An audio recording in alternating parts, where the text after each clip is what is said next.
Whispers of Sahra, a tale of two girls എന്ന പുസ്തകത്തിന്റെ പ്രകാശന ചടങ്ങാണ് ഇവിടെ നടക്കുന്നത് എന്ന് പറയുന്നത് എല്ലാവർക്കും. What is this novel about? What kind of a book is it? Well, Prof Muraleedharan എന്നെ ഒന്ന് ഇത് തന്നപ്പോൾ ഉണ്ടായ ഇമോഷണൽ അദ്ദേഹം ഒരു മുമ്പ് തന്നെ പലവട്ടം കാണാൻ ശ്രമിച്ചത്. Whispers of Sahra.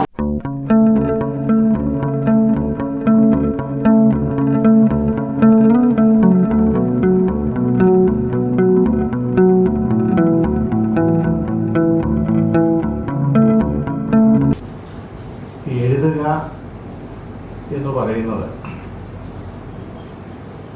എല്ലാവർക്കും കഴിയുന്ന ഒന്നല്ല. സത്യത്തിൽ എഴുത്തുകാർ നിയോഗിക്കപ്പെടുകയാണ് ചെയ്യുന്നത്. അപ്പോൾ എഴുത്ത് എന്ന് പറയുന്നത് അത്ര ഒരു നിസ്സാര കാര്യമല്ല. അത് വളരെ വളരെ പ്രധാനപ്പെട്ട ഗൗരവമായ ഒരു കാര്യം.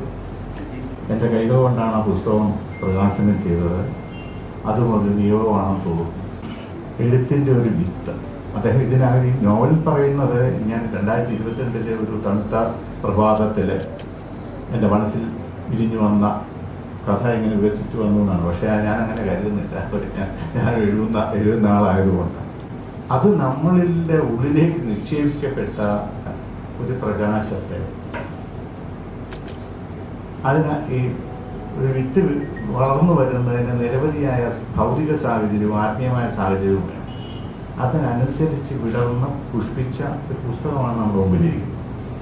ആർട്ടിഫിഷ്യൽ ഇൻ്റലിജൻസിൻ്റെ കാര്യം വളരെ വളരെ ആശങ്കാജനകമാണ്. എന്ത് നമുക്ക് സംഭവിക്കുമെന്ന് പറയാൻ പറ്റത്തില്ല. ഇപ്പോൾ മനുഷ്യൻ ഒരു വശത്തൂടെ ടെക്നോളജിക്കലായിട്ട് ഇങ്ങനെ വികസിക്കുന്നു, ആർട്ടിഫിഷ്യൽ ഇൻ്റലിജൻസിലേക്ക് പോകുമ്പോഴും മറുവശത്തൂടെ നമ്മളിങ്ങനെ കാണുന്നതാണ് പോയിക്കൊണ്ടിരിക്കുക, പ്രാകൃതരായിക്കൊണ്ടിരിക്കുക. നമ്മളിന്ന് കടന്നു പോകുന്നത് വളരെ വേദനാജനകമായ ഒരു ലോകത്തൂടെയാണ്. നമ്മൾ ആർജിച്ചതെല്ലാം നമുക്കിങ്ങനെ കൈമോശം വന്നു പോയിക്കൊണ്ടിരിക്കുന്ന ഒരു കാലമാണ്. അതെല്ലാ അർത്ഥത്തിലും ഇത് നമ്മുടെ രാജ്യത്തിൻ്റെ മാത്രമല്ല, ലോകം മുഴുവൻ പരിശോധിച്ചാൽ നമുക്കിതറിയാം. ലോകം മുഴുവൻ ഇപ്പോൾ തിരിഞ്ഞ് നടക്കുന്ന ഒരു കാലമാണ്. നമ്മൾ നേട്ടമെന്ന് കരുതിയല്ല നമ്മളിങ്ങനെ കൈയൊഴിയുകയാണ്. എഴുത്തിൻ്റെ ഏറ്റവും മൗലികമായ തത്വം തന്നെ എഴുത്തുകാരൻ അവനവനോട് സത്യസന്ധനായി ഇരിക്കുക. ആ സത്യസന്ധത ഉള്ള ഒരാൾക്ക് മാത്രമേ എഴുതാൻ കഴിയുകയുള്ളൂ. ആ സത്യസന്ധത പുലർത്തുന്ന ഒരാൾ ചുറ്റുമുള്ളവരോട് സത്യത്തെ പുലർത്തും. ഇത്തരം ഭൂമിയും മനുഷ്യരും ജീവജാലങ്ങൾ നേരിടുന്ന പ്രതിസന്ധി അത് ജനങ്ങളെ ബോധ്യപ്പെടുത്താനുള്ള ഉത്തരവാദിത്വവും എഴുത്തുകാർക്കുണ്ട്. ആ ഉത്തരവാദിത്വം ഏറ്റെടുക്കാൻ കൂടി അഖിലിന് കഴിയട്ടെ. അഖിലിൻ്റെ ഗതികൾക്ക് കഴിയും. എല്ലാവിധ ആശംസകളും. What is this novel about? What kind of a book is it? Well, this is a novel with elements of fantasy, and it primarily concerns the life journeys of two young girls. And straight away I thought, okay, so that is an unusual choice of subject matter. And I somehow had the idea that first novels tend to be more male-centric, and this was obviously something very different. After completing the book, I came away thinking that see, this is a book which is very sincere, and this is a book which has a soul in it. And also, like good literature must do, it gives you a lot to think about, even after the last page has been turned. Whispers of Sahra is primarily a story about hope and resilience. There is a lot of dark themes that are explored in this novel. It talks about the greed of man, man's indiscriminate exploitation of nature, man's bloodlust, violence, and many other very dark and violent themes. But ultimately, this is also a story about hope, a story about resilience, and a story about survival. And that I felt was something really nice, because good literature should hold a mirror to the faults of humanity, but also it should give us hope and encouragement to better ourselves. There's of course a lot more going in this book. There are a lot of other subplots. There's a whole host of very fascinating secondary characters, including a particularly vicious antagonist, And all of these people have their own sort of very fascinating storylines. But however, I would like to mention Akhil's characterization of this place, Sahra. So you may have noticed that the book is titled Whispers of Sahra. So Sahra is the land that Adi hails from, and it is a very important character in the novel as well. When we are first introduced to Sahra, it is described as a very idyllic, peaceful place in the midst of a very cruel, unforgiving and chaotic world. The people of Sahra lead life in tune with values that have been handed down to them across generations. They believe in living harmoniously with each other and also with nature. As you keep reading, you realize that there is much more to Sahara than meets the eye. The land is a mystical place. It has many secrets of its own. And Akhil has made very clever use of Indian folklore and Indian mythology to talk about certain mythical beings, mythical guardians who protect Sahara. And that also I found very refreshing in a novel about young adults. The illustrations by Miss Aarti Jayaprakash, I felt that they contributed significantly to the reading experience. Her illustrations were all very poetic, I would say, and very much in keeping with the tone of the novel, and they really spark your imagination. So these are some of the things that struck me while reading the novel. There is a lot more to be said, but I will leave it up to the readers to buy a copy of this book and read it. So thank you, Akhil, for giving me a most enjoyable reading experience, and all the very best to you. Prof. Muraleedharan എന്നെ ഒന്ന് ഇതിലേക്ക് ക്ഷണിക്കുമ്പോൾ എനിക്ക് ഒരുപാട് സംശയങ്ങളുണ്ട്. ഞാനിതിന് പറ്റിയ ആളാണോ? Book release, അതുപോലെ സർഗാത്മകമായ ഒരു റൈറ്റിങ്ങിൻ്റെ റിലീസ് ഫംഗ്ഷന് വരാൻ പറ്റിയ ആളാണോ എന്ന് സ്വയം ഒരു സംശയം വന്നു. എൻ്റെ ഫീൽഡ് വേറെയാണ്. പൊളിറ്റിക്കൽ സയൻസ് തുടങ്ങി പിന്നെ കുറച്ചുകൂടെ ഞാനുമായി അന്താരാഷ്ട്ര ബന്ധങ്ങളിലേക്ക് മാത്രം ചുരുങ്ങി വായിക്കുകയും എഴുതുകയും ചെയ്യുന്ന ഒരാളാണ്. പഠിക്കുന്നതിനകത്തൊക്കെ ഒരു ധാരാളം വായിക്കുക, സാഹിത്യ വികാസവും മലയാളിപ്പുഴയുടെ തീരങ്ങളുമൊക്കെ വായിച്ചാണ് അന്ന് വളർന്നത്. മാത്രമല്ല തിരുവനന്തപുരത്ത് പഠിക്കുന്ന സമയത്ത് ഇവിടെ നിറയെ കവിയരങ്ങാണ്. കടമ്പനിട്ടയുടെ ഒരു വസന്തകാലത്താണ് ഇവിടെ തിരുവനന്തപുരത്ത് വിദ്യാഭ്യാസം ചെയ്യുന്നത്. അപ്പോൾ അങ്ങനെയുള്ള ഒരു ബാക്ക്ഗ്രൗണ്ട് ഉണ്ട്. ഞാൻ അതിലങ്ങ് സമാധാനിച്ചു. ഇനി രണ്ടാമതൊരു സമാധാനം, ഈ അഖിൽ വിഷ്ണു മുരളീധരൻ എനിക്ക് യാതൊരു പരിചയമില്ല. ഞങ്ങൾക്കൊക്കെ അറിയാവുന്നത് ഉണ്ണിയാണ്, അയലോക്കക്കാർക്ക് അയാൾ ഉണ്ണിയാണ്. നമ്മുടെ കൺമുമ്പിൽ വളർന്ന ഒരു കൊച്ചു കുട്ടി. അയാൾ ഇത്രയും വലിയൊരു 10-300 പേജുള്ള പുസ്തകമൊക്കെ എഴുതിയ അപ്പോൾ കൊള്ളാമല്ലോ. അപ്പോൾ അത് വാങ്ങണം, ആമസോണിൽ നിന്ന് വരുത്തി. എന്നാലും വായിക്കാൻ ഒരുപാട് ഈ പറഞ്ഞ റൈറ്റിംഗ് കമ്മിറ്റ്മെന്റ് പല തരത്തിലുള്ളതുകൊണ്ട് വായിക്കാനായിട്ട് ഞാൻ അത് റിസർവ് ചെയ്ത് വെച്ചു, സമയം കിട്ടുന്ന വായിക്കാൻ. അപ്പോഴാണ് ഡോക്ടർ മുരളീധരൻ വരുന്നത്. ഫോൺ ചെയ്തിട്ട് വീട്ടിലോട്ട് വരുന്നു. അപ്പോൾ ഈ കാര്യം പറഞ്ഞു. അപ്പോൾ എനിക്കൊരു ഗ്യാപ്പുണ്ട് വായനയിൽ, മലയാളത്തിലെ വായന. ഈ മുകുന്ദനെയും പിന്നെ ഒ വി വിജയനൊക്കെ വായിച്ചതിന് ശേഷം പിന്നെ മലയാളം ലിറ്ററേച്ചർ വായിച്ചിട്ടില്ല സത്യം പറഞ്ഞു. അതിനുശേഷം വന്നൊരു തലമുറ എന്തെഴുതി മലയാളത്തിൽ എനിക്ക് യാതൊരു ധാരണയില്ല. അതിനുശേഷം ലോകം ഭയങ്കരമായിട്ട് മാറി. അപ്പോൾ ഈ പുതിയ തലമുറയിൽ ഒരു ആളെൻ്റെ പുസ്തകം വായിക്കാൻ എന്നെ ഡോക്ടർ മുരളീധരൻ നിർബന്ധിതനാക്കി. അത് എനിക്ക് വളരെ സന്തോഷം. ഞാനിത് വായിച്ചു, ഇവിടെ വായിച്ചു. വളരെ നന്നായിട്ട് ചില കാര്യങ്ങൾ പറഞ്ഞു വെച്ചിട്ടുണ്ട്. അതിൽ 1-2 കാര്യങ്ങൾ പറഞ്ഞിട്ട് ഞാൻ അവസാനിപ്പിക്കുന്നു.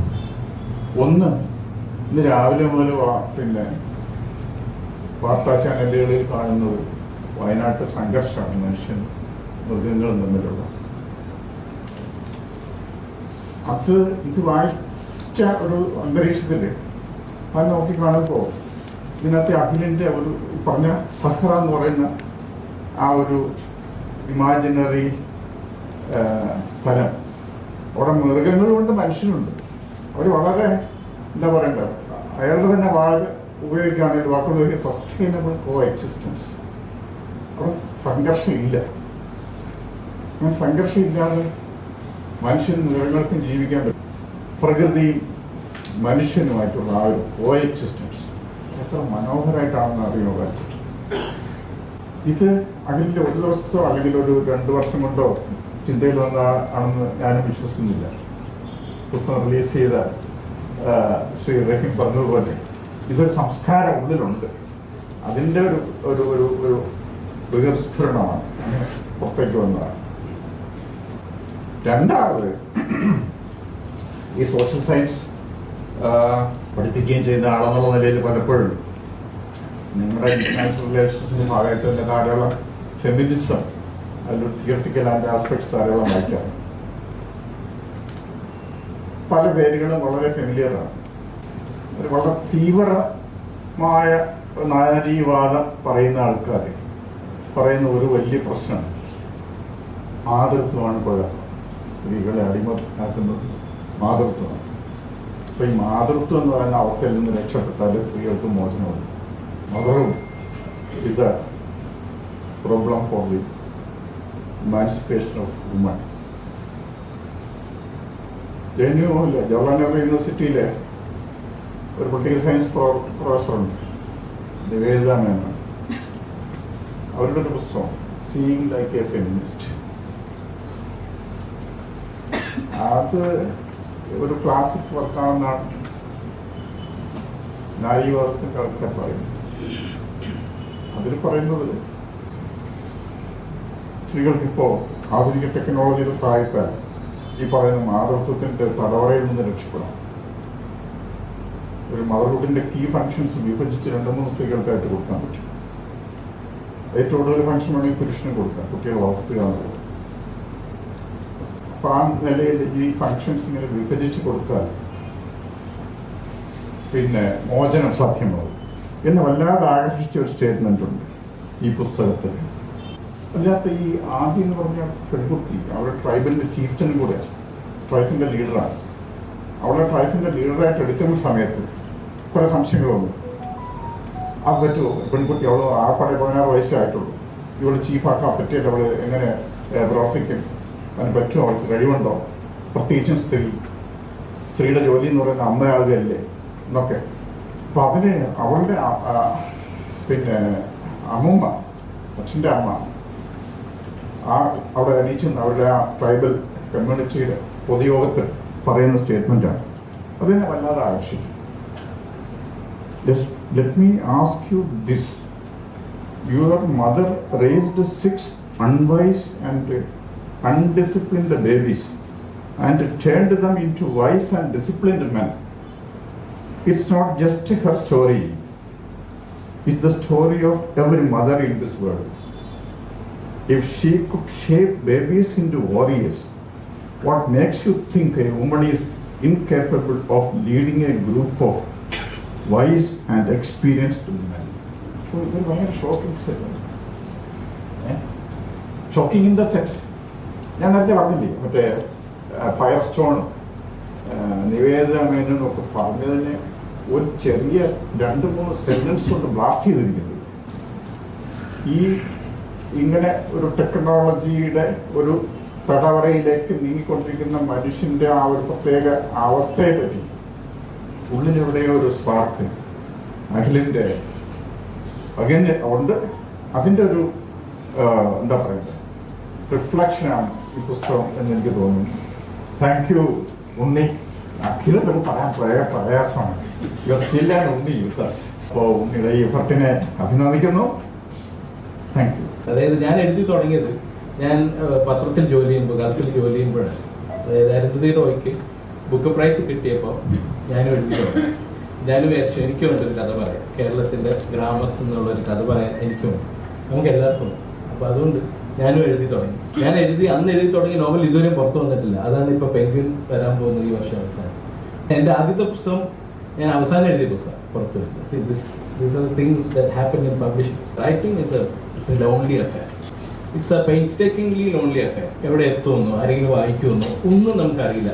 പക്ഷെ എഴുതാതിരിക്കാൻ കഴിയില്ല. ഞാൻ അഖിൽ ഒരുപാട് ക്രിട്ടിസൈസ് ചെയ്തിട്ടുണ്ട് ബുക്ക് ഇങ്ങനെ ഇറക്കിയത്. അപ്പോൾ അത് വെരി ഓണസ്റ്റ് വിത്ത്. അത് അഖിൽ എന്നോടൊരു ഫ്രണ്ട് എന്ന നിലയിൽ എൻ്റെ ഒപ്പീനിയൻ ചോദിച്ചുകൊണ്ട് പറഞ്ഞതാണ്.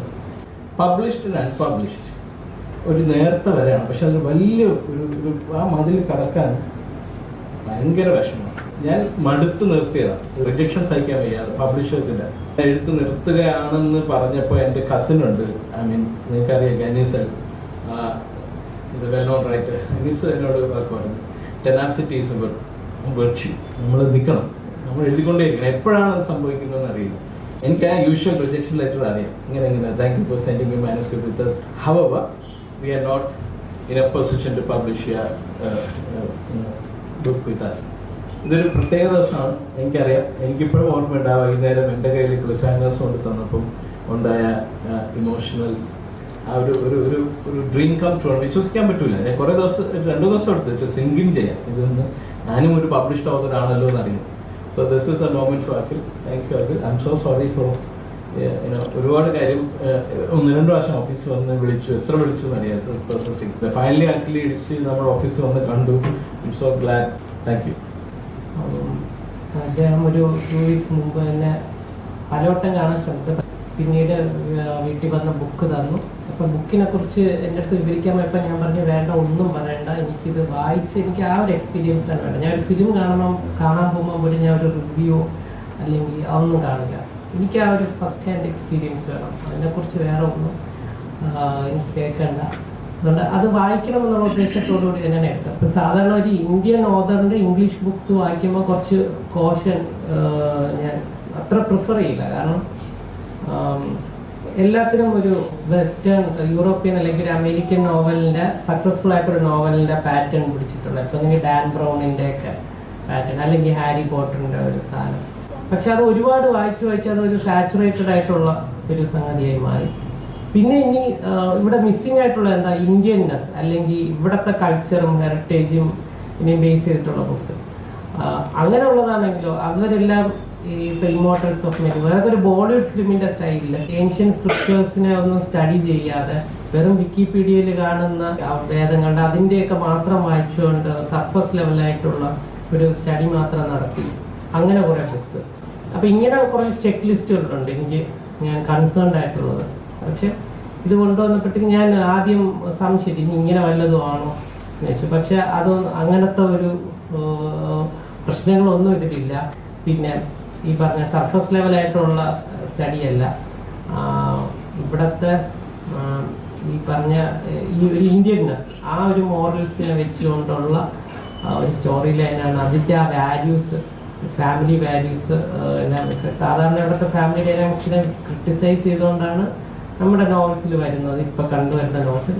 ഇതങ്ങനെ നേരത്തെ സാർ പറഞ്ഞതുപോലെ ഇവിടുത്തെ ഫാമിലി വാല്യൂസിന് ഒരു ആങ്കർ ചെയ്തുകൊണ്ടുള്ള കഥയാണ് വരുന്നത്.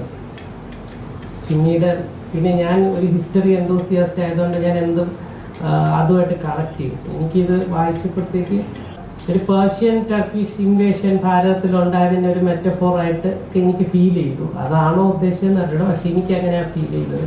അതിൻ്റെ ചെറിയ ഹിൻറ്റുകൾ കഥയുടെ അവിടെ ഇവിടെ ആയിട്ടൊക്കെ കൊടുത്തിട്ടുണ്ട്. അപ്പം ഇതൊക്കെയാണ് എനിക്കിതിൽ നിന്ന് മനസ്സിലായത്. ഞാൻ ഫുൾ വായിച്ചു. എനിക്കൊരു സജഷൻ ഉള്ളതെന്ന് വെച്ചാൽ താങ്കളുടെ എക്സ്പെർട്ടൈസ് ആയിട്ടുള്ള ഫീൽഡാണ് ഈ പുതിയ ആസ്ട്രോ ഫോട്ടോഗ്രാഫി, അതിനെ വെച്ചിട്ട് നെക്സ്റ്റ് ഒരു ഫിക്ഷൻ ചെയ്യുമ്പോഴത്തേക്കും ഈ ഒരു തീമിൽ നിന്ന് വിട്ടിട്ട് അത് ഞാൻ പറഞ്ഞു വെച്ചാൽ ആ ലൈഫ് ഒരു മോഡേൺ സാധനമല്ല, ഒരു സയൻസ് ഫിക്ഷൻ കൈൻഡ് ഓഫ് സംഗതി, അതും നമ്മുടെ ഈ ഹെറിറ്റേജിനെയും കൂടെ കണക്ട് ചെയ്തുകൊണ്ട് ഒരു ഫിക്ഷൻ ചെയ്താൽ വളരെ ഒരു ഫ്രഷ് ആയിട്ടുള്ള ഒരു സംഗതി ക്രിയേറ്റ് ചെയ്യാൻ പറ്റും. അതൊന്ന് ട്രൈ ചെയ്യുന്നു. എല്ലാവിധ ആശംസകളും. ഈ പുസ്തകത്തിൽ ഓതർ എന്ന നിലയിൽ എൻ്റെ പേരാണ് കൊടുത്തിട്ടുള്ളത്. പക്ഷേ ഇവിടെ എൻ്റെ പേരോടൊപ്പം ചേർത്ത് വായിക്കേണ്ട ഒരു വ്യക്തിയെക്കുറിച്ചാണ് ഞാൻ ഇവിടെ പറയാൻ ആഗ്രഹിക്കുന്നത്. അദ്ദേഹം എൻ്റെ ഏറ്റവും അടുത്ത സുഹൃത്താണ്. 15 വർഷത്തോളമുള്ള ഒരു സൗഹൃദമാണ് അദ്ദേഹവുമായി. 6-7 വർഷങ്ങൾക്ക് മുമ്പ് ഒരു ട്രെക്കിങ്ങിന് അദ്ദേഹം പോവുകയും അവിടെ വെച്ച് ഒരു കൗമാരക്കാരിയായ ഒരു പെൺകുട്ടിയെ കാണുകയും ചെയ്യുന്നുണ്ടായി. അപ്പോൾ പ്രായത്തിൽ കവിഞ്ഞ ആ പക്വതയും അസാമാന്യ നേതൃപാഠവും ഉള്ള ഒരു കുട്ടിയായിരുന്നു അവൾ. ഇത് എൻ്റെ സുഹൃത്തിൻ്റെ മനസ്സിലൊരു അത്ഭുതമായി നിൽക്കുകയും അവൻ തിരിച്ചു വന്നപ്പോൾ അവൻ്റെ ഡയറിയിൽ ഒരു 2-3 പേജിൽ ഒരു കഥ പോലെ കുറിച്ചിടുകയുണ്ടായി. എന്നിട്ട് പിന്നെ എന്നോ എൻ്റെ അടുത്ത് വന്ന് ഈ പെൺകുട്ടിയെക്കുറിച്ച് പറയും, അവളെ ഒരു സെൻട്രൽ ക്യാരക്ടറാക്കി ഒരു കഥ എഴുതാൻ എന്നോട് പറയുകയായിരുന്നു. ഒടുവിൽ 2023 ഈ പുസ്തകത്തിൻ്റെ രൂപത്തിൽ ഭവിക്കുകയും ചെയ്തു. ഒരു മുഴുനീള നോവൽ എനിക്ക് എഴുതാൻ കഴിയുമെന്ന് എന്നെക്കാളേറെ വിശ്വസിച്ച ഒരു വ്യക്തിയായിരുന്നു. എൻ്റെ ആ സുഹൃത്തിൻ്റെ നിമിത്തത്തിൻ്റെ എൻ്റെ ജീവിതത്തിലെ ആൽക്കമിസ്റ്റിൻ്റെ പേര് രാഹുൽ രാമചന്ദ്രൻ എന്നാണ്. ഇന്ന് ഞാനിവിടെ ഏറ്റവും ഉണ്ടാകണം എന്ന് ആഗ്രഹിച്ച ഒരു വ്യക്തിയുമായിരുന്നു. ഈ പുസ്തകത്തെ പറ്റി പറയുമ്പോൾ എൻ്റെ പേരോടൊപ്പം ചേർത്ത് വായിക്കേണ്ട ഒരു പേരാണ് രാഹുലിൻ്റെയും എന്ന് ഞാനിവിടെ പറയാൻ ആഗ്രഹിക്കുകയാണ്. Whispers of Sara, a tale of two girls. ഈ പുസ്തകം പേര് പോലെ ഒരു 2 പെൺകുട്ടികളുടെ കഥയാണ് പറയുന്നത്. അതുപോലെ ഈ പുസ്തകത്തിൻ്റെ സാക്ഷാത്കാരത്തിൻ്റെ പുറകിലും 2 പെൺകുട്ടികളല്ല, പക്ഷേ 2 സ്ത്രീകളുടെ ഒരു പ്രയത്നമുണ്ട്. അവരിൽ ഒരാളെ നിങ്ങൾ കുറച്ചുകൂടി പരിചയപ്പെട്ടു കഴിഞ്ഞു, മറ്റേയാളെ ഞാൻ ഇവിടെ പരിചയപ്പെടുത്തേണ്ടതായുണ്ട്. ഈ പുസ്തകം ആദ്യമായി കാണുന്ന എല്ലാവരും ആദ്യം ശ്രദ്ധിക്കുന്നത്, ദൂരെ നിന്ന് ശ്രദ്ധിക്കുന്നത് ആ കവർ പിക്ചറിനെ പറ്റിയാണ്.